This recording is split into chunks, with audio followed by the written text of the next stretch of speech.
മുൻപത്തേത് വഖഫ് ഭൂമി അല്ല എന്ന് കാര്യകാരണ സഹിതം വ്യക്തമാക്കി ഫാദർ ജോഷി മയ്യാറ്റിൽ. അദ്ദേഹം സമൂഹ മാധ്യമങ്ങളിൽ പ്രസിദ്ധീകരിച്ച ലേഖനത്തിലാണ് കാര്യങ്ങൾ വ്യക്തമാക്കുന്നത്. ഒരു വസ്തു വഖഫായി പ്രഖ്യാപിക്കുന്നതിന് മുൻപ് നടത്തേണ്ട സർവേ മുൻപത്ത് നടന്നിട്ടില്ല എന്നും സിദ്ദിഖ് സൈദിന് വഖഫായി ഭൂമി നൽകാനുള്ള സമർപ്പണ യോഗ്യതാ ഭൂമി അല്ലെന്നും ഫാദർ ലേഖനത്തിൽ ചൂണ്ടിക്കാട്ടുന്നു. ജിജീഷ് കരുണാകരനിന്റെ വിവരങ്ങൾ നൽകും. ജിജീഷ്, ഈ ലേഖനത്തിൽ പറയുന്നതനുസരിച്ചാണ് എങ്കിൽ എന്താണ് ഈ ക്രമക്കേട്? അല്ലെങ്കിൽ ഇത് ആ രീതിയിൽ വ്യാഖ്യാനിക്കാൻ കഴിയില്ല, കഴിയില്ല എന്ന കാര്യം അദ്ദേഹം തെളിവ് സഹിതം പറയുകയാണ്. എങ്ങനെയാണത്?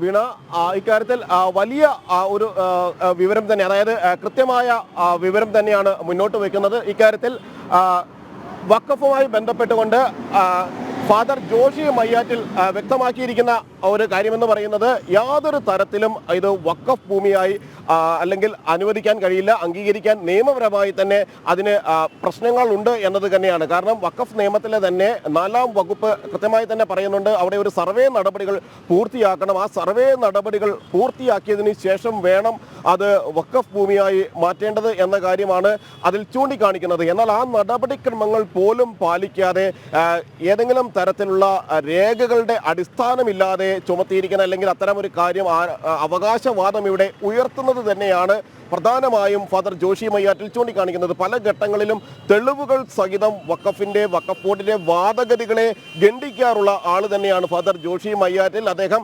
ചർച്ചകളിലടക്കം, ഒപ്പം തന്നെ അദ്ദേഹത്തിന്റെ അഭിപ്രായ പ്രകടനങ്ങളിലടക്കം തെളിവുകൾ സഹിതം ഇത്തരം കാര്യങ്ങൾ മുന്നോട്ട് കൊണ്ടുവരാറുമുണ്ട്. അതുതന്നെയാണ് ഇവിടെയും അദ്ദേഹം ചൂണ്ടിക്കാണിക്കുന്നത്. കാരണം ഈ ഒരു സമരം നമുക്കറിയാം 39 ദിവസം പിന്നിട്ട് ഇരിക്കുന്നു. ഏതാണ്ട് 40 ദിവസത്തോളം സമരം ഇരിക്കുന്ന ഒരു ജനത. സമരത്തിലേക്ക് വരാം, സമരത്തിന്റെ വിശേഷങ്ങളിലേക്ക് വരാം. സമരക്കാരെ എങ്ങനെയാണ് വഖഫ് സംരക്ഷണ സമിതിയിൽ നിന്ന് അവകാശപ്പെടുന്നവർ കാണുന്നു എന്നുള്ളത് വരാം.